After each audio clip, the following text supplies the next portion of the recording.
অনেক অন্ধ আছে হাত ধরে নাকের কাছে নিয়ে বলতে পারে যে এই লোকটাকে। মুরাদনগরের এক হাফেজ সাহেব আছেন অন্ধ, এই বেচারা মুসাফা করলে নাম বলে দেয় যে আপনি অমুকে না। আমি দীর্ঘদিন পরে মুরাদনগরের প্রোগ্রামে গিয়ে এখন সে আমার সঙ্গে মুসাফা করতে এসছে, মুসাফা হাত ধরে বলতেছে হুজুর আপনি অমুকে।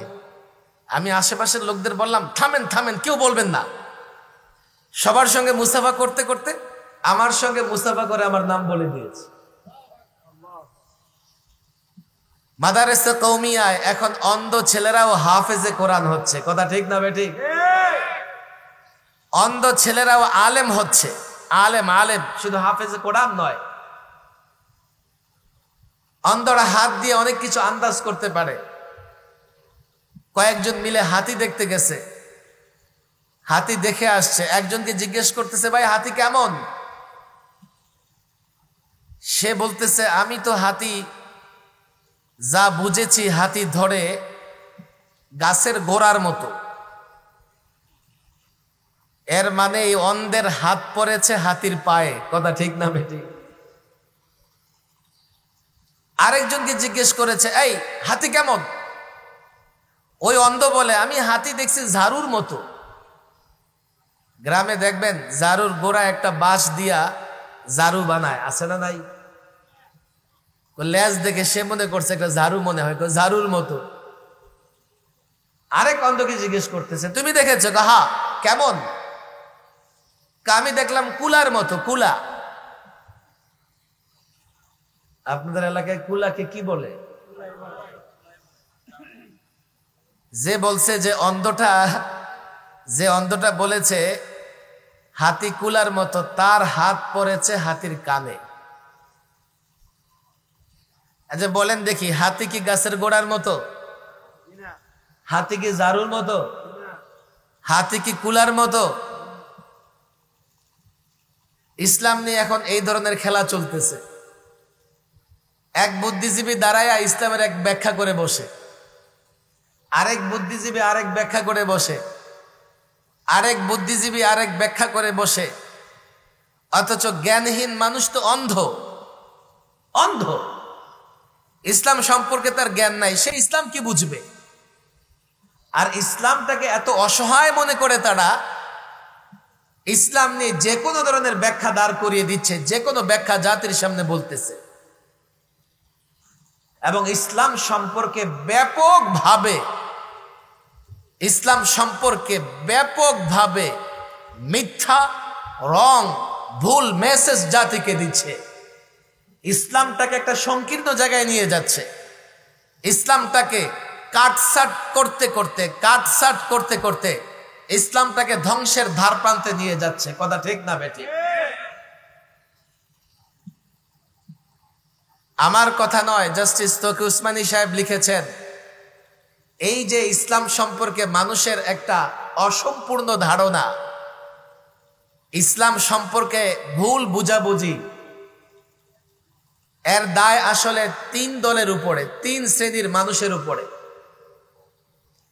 এই যে ইসলামটাকে সংকীর্ণ জায়গায় নিয়ে যাওয়া, ইসলামটাকে ধীরে ধীরে ধ্বংসের ধারপ্রান্তে নিয়ে যাওয়া, ইসলামটাকে কাটছাট করতে করতে শেষ পর্যায়ে নিয়ে যাওয়া, এর দায় বর্তায় কয় শ্রেণীর মানুষের উপরে?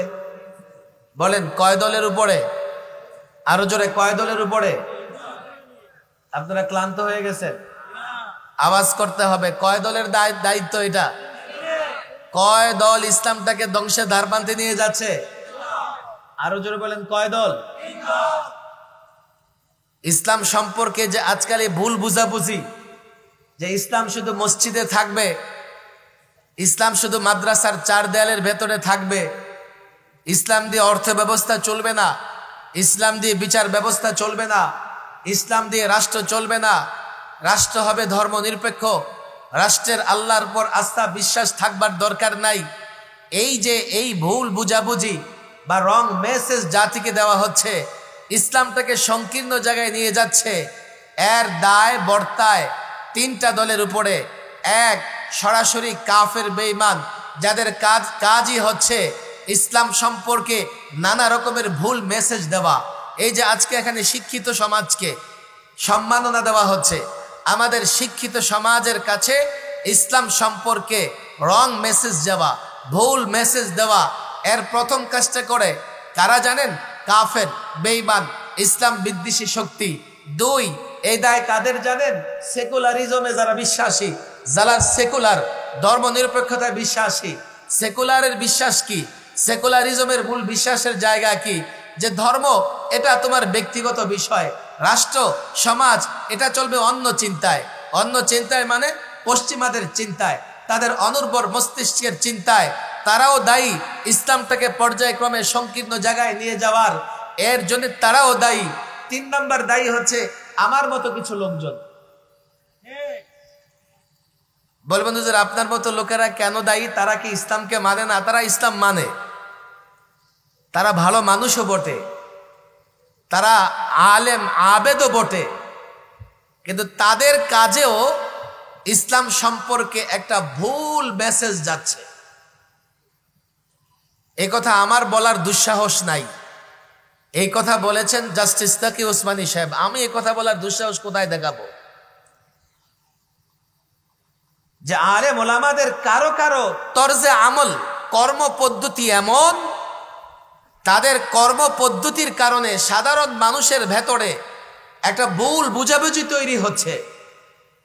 বলে কিভাবে হুজুর? দ্বীনের অনেক শাখা প্রশাখা আছে, অনেক বিষয় আছে, তো কিছু বিষয়ের উপরে তারা এমন ভাবে আমল করে সাধারণ মানুষ মনে করে এগুলোই দ্বীন, এর বাইরে দ্বীন নাই। কথা ঠিক না বেঠিক? ছাত্র আমার কথা খেয়াল করো। ইসলামের অনেকগুলো বিষয় আছে। বলবে হুজুর অনেকগুলো বিষয় কি? তোমাদের জন্য, ছাত্রদের জন্য সবক এটা। তোমাদের কাছে বড় প্রত্যাশা আমার, তোমাদের কাছে বড় আশা আমি রাখি।